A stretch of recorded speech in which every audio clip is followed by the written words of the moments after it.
Anda sedang menyaksikan Insightful Indonesia, program diskusi yang dipersembahkan oleh SGTV. Saya Akuna Mebiara, Saya Amedatul Aisy. sebagai host pada acara hari ini. Kami hadir untuk memberikan ruang diskusi yang mendalam tentang isu-isu penting dan relevan bagi kita semua. Betul sekali pemirsa, di Insightful Indonesia kali ini, kita akan membahas topik yang sedang hangat dan sangat penting, yaitu kasus penipuan WNI di Kamboja, fakta kelam di balik perantauan. Topik ini sangat relevan mengingat banyaknya warga negara Indonesia yang bekerja dan tinggal di luar negeri, termasuk di Kamboja, dan berbagai isu yang mereka hadapi. Hadirin sekalian, untuk membahas topik ini, kami menghadirkan 4 pembicara yang ahli di bidangnya. Pertama, Muhammad Fatir Ibnu Huwairi, staf dari Kementerian Luar Negeri yang akan memberikan perspektif diplomasi dan kebijakan pemerintah terkait WNI di luar negeri. Selanjutnya, ada Mutiara Rahma, pakar migrasi dan hak asasi manusia, yang akan membahas isu-isu HAM dan perlindungan pekerja migran Indonesia di Kamboja. Kemudian,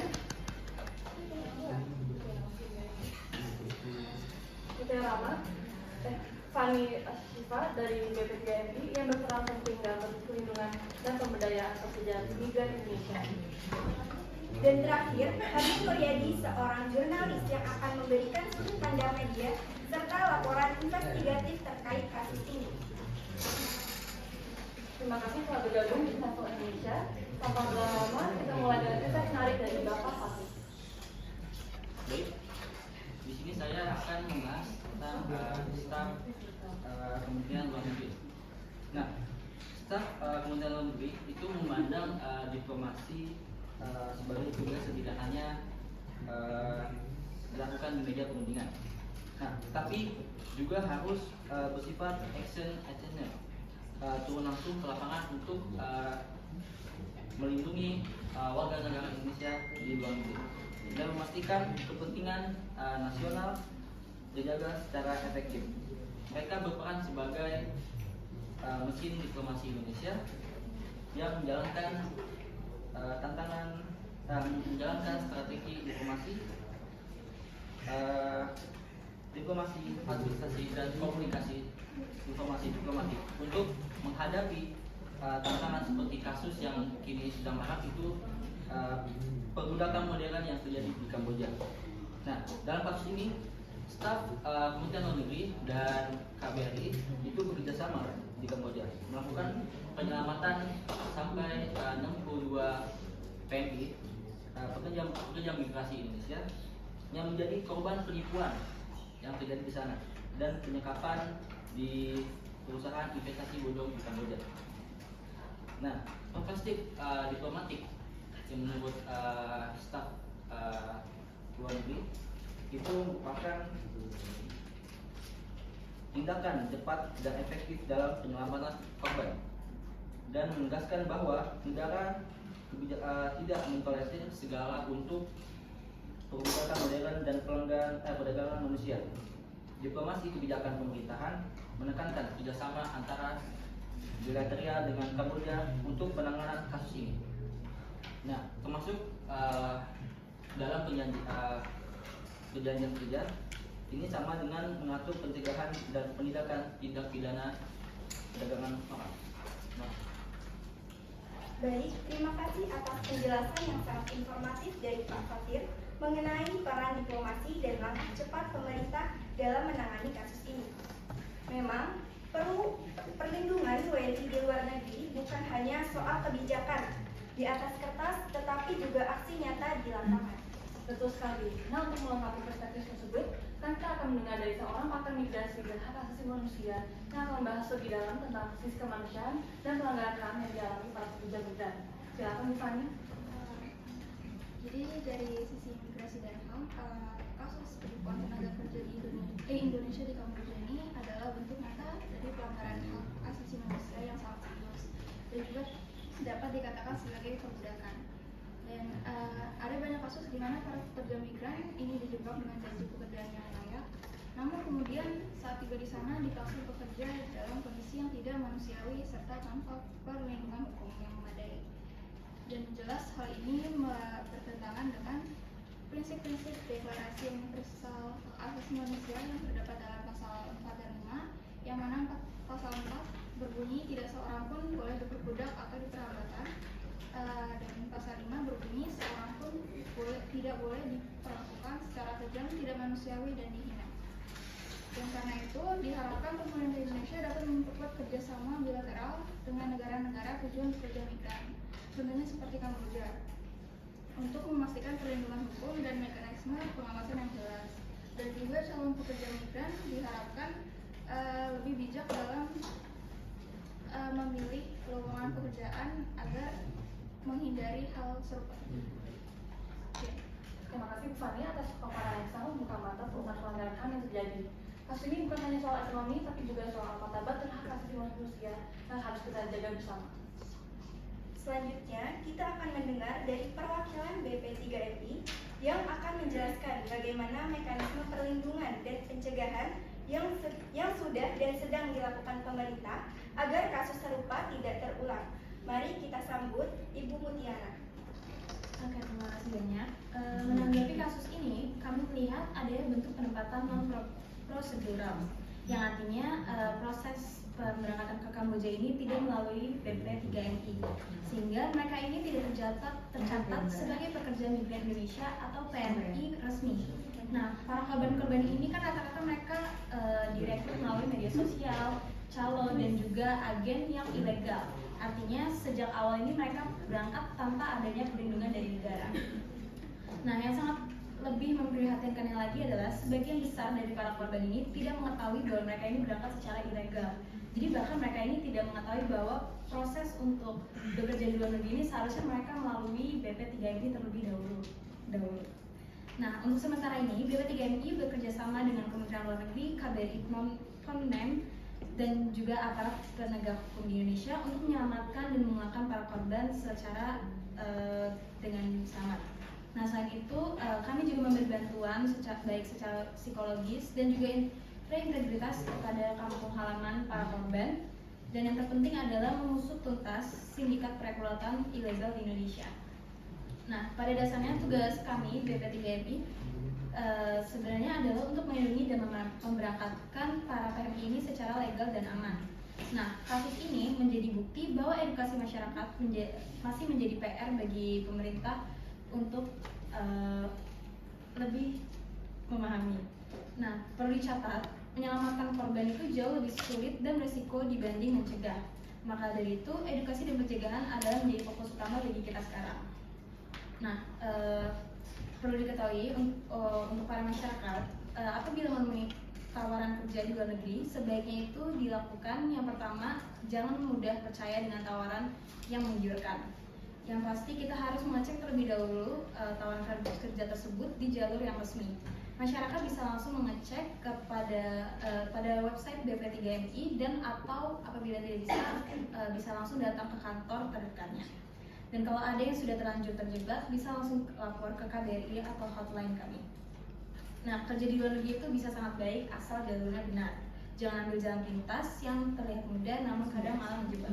Pastikan selalu ikut jalur resmi supaya aman, legal, dan terlindungi. Ingat, migrasi itu aman untuk Anda dan tugas kami untuk menjaganya. Baik, terima kasih banyak atas penjelasan yang sangat lengkap oleh Ibu Mutiara. Dan memang kita sudah ketahui bahwa edukasi dan jalur resmi sangat penting agar para pekerja migran bisa terlindungi dengan baik. Dan untuk mengakhiri sesi diskusi kita hari ini, mari kita dengarkan perspektif dari seorang jurnalis yang sudah banyak mengikuti kasus-kasus serupa. Beliau berbagi pandangan tentang bagaimana media bisa berperan dalam mengangkat isu ini ke publik dan mendorong perubahan. Silakan Pak Amin. Baik, terima kasih atas kesempatannya. Kalau kita berbicara soal kasus WNI di Kamboja, dari kacamata saya sebagai seorang jurnalis, tentu ini bukan hanya soal berita, tapi ini juga soal nyawa, gitu, soal manusia yang jadi korban harapan palsu, gitu. Banyak orang-orang di Indonesia yang pergi jauh-jauh ke Kamboja itu untuk mendapatkan kerja, gitu, untuk mendapatkan kehidupan yang layak, gitu. Tetapi yang mereka dapatkan justru sebaliknya. Yang mereka dapatkan adalah penipuan, kekerasan, bahkan eksploitasi. Dan hal yang paling menyedihkan, gitu, yang saya dapati, gitu, kasus ini bukan hanya kasus pertama, gitu, tapi kasus ini terus berlanjut hingga saat ini, pemirsa. Sebagai seorang jurnalis, Tentu tugas kita itu bukan hanya menyampaikan apa yang terjadi, tapi sebagai seorang jurnalis kita juga harus menggali kenapa ini bisa terjadi, siapa yang bertanggung jawab akan hal ini, dan apa yang harus dicegah ke depannya. Saya percaya bahwa media mempunyai peranan yang besar dalam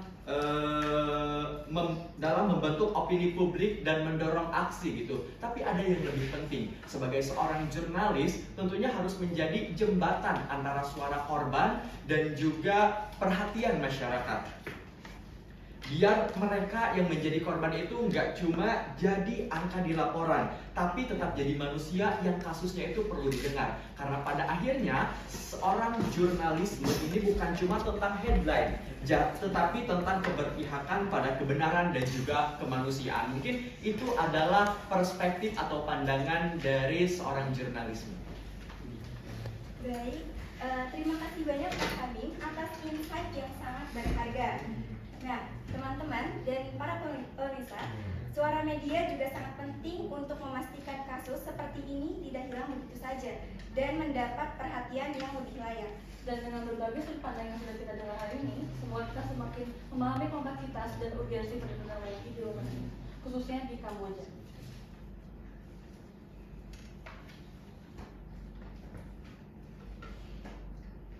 Apakah ada di antara kalian yang ingin menanya? Selamat pagi Bapak Hamid, Ibu Fani, Ibu Muda, dan Bapak Fatir. Perkenalkan, nama saya Lisa Finderiko dari Universitas Indonesia. Di sini saya ingin bertanya mengenai apa upaya preventif yang dilakukan oleh masing-masing pihak dalam upaya mencegah warga Indonesia kembali bekerja tergiur dengan tawaran kerja ilegal di luar negeri, dan terutama di wilayah-wilayah yang rawan seperti Kamboja. Terima kasih. Terima kasih bisa atas pertanyaannya. Untuk menjawabnya, mari kita mulai dari Kementerian Luar Negeri. Pak Fatir, bagaimana upaya preventif yang dilakukan Kemlu dalam mencegah WNI tergiur tawaran kerja ilegal di luar negeri? Terima kasih atas soal yang berbeda. Di sini saya akan ingin menjawab ya dari staf Kementerian Luar Negeri. Di sini juga kami dari Kementerian Luar Negeri juga tidak menitik beratkan pada diplomasi perlindungan dan edukasi politik. Sebagai contoh, kami aktif melakukan sosialisasi di daerah-daerah seperti di NTT, NTB, dan Jawa Barat. Nah, kenapa kita melakukan sosialisasi terhadap daerah-daerah tersebut? Supaya dengan masyarakat tidak mudah tergiur dengan adanya iming-iming gaji yang besar gitu ya. Terus juga oleh tawaran ilegal juga tidak mudah tergiur juga. Nah, oleh karena itu KBRI di Pontianak juga memantau kondisi warga negara Indonesia dan membuka layanan dalam bentuk pajak. Terima kasih. Terima kasih Pak Fatir. Selanjutnya dari BP3MI, yaitu Ibu Mutiara, bagaimana fokus BP3MI dalam pencegahan kasus ini? Baik, terima kasih Pak Lisa atas pertanyaannya. Kalau dari kami ini, kami berfokus pada pendampingan, pelatihan, dan penyelamatan PMI prosedural. Nah, hingga saat ini kami telah menangani lebih dari 7.268 kasus PMI non prosedural dan dengan 714 kasus dilimpahkan ke pihak kepolisian dan 42 diantara lainnya sudah mendapat vonis hukum. Selain itu, sama seperti Kementerian Luar Negeri, kami mengadakan sosialisasi dari desa ke desa dan bekerjasama dengan tokoh agama serta aparat desa. Dan tentunya kami juga memberikan pelatihan keterampilan agar calon PMI siap bekerja secara legal dan terampil di luar negeri. Terima kasih. Terima kasih Bu Mutiara atas penjelasannya. Mungkin dari sisi pengawasan keberangkatan, bagaimana langkah yang diambil oleh pihak imigrasi, Bu Fani? Terima kasih atas pertanyaannya. Dari pihak imigrasi, kami melakukan pengawasan yang lebih ketat terhadap keberangkatan pekerja migran, ya, terutama pekerja migran tanpa dokumen yang legal. Jadi sepanjang 2023 ini kami telah mengawasi lebih dari 10.000 pekerja migran yang akan berangkat ke negara tujuannya. Baik, terima kasih atas penjelasan dari para narasumber. Jadi jelas bahwa upaya pencegahan dilakukan secara terpadu mulai dari edukasi, pendampingan hingga pengawasan ketat di pintu keberangkatan. Semoga langkah-langkah ini bisa menjadi tingkat pengurangan resiko WNI dan juga bisa mengurangi korban penipuan kerja ilegal di luar negeri. Hadirin yang kami hormati, tidak terasa kita sudah di penghujung acara Insightful Indonesia hari ini. Kami mengucapkan terima kasih yang sebesar-besarnya kepada para pembicara yang telah berbagi wawasan dan pengalaman mereka dengan sangat berharga. Terima kasih juga kepada seluruh penonton yang sudah ikut berpartisipasi pada diskusi hari ini.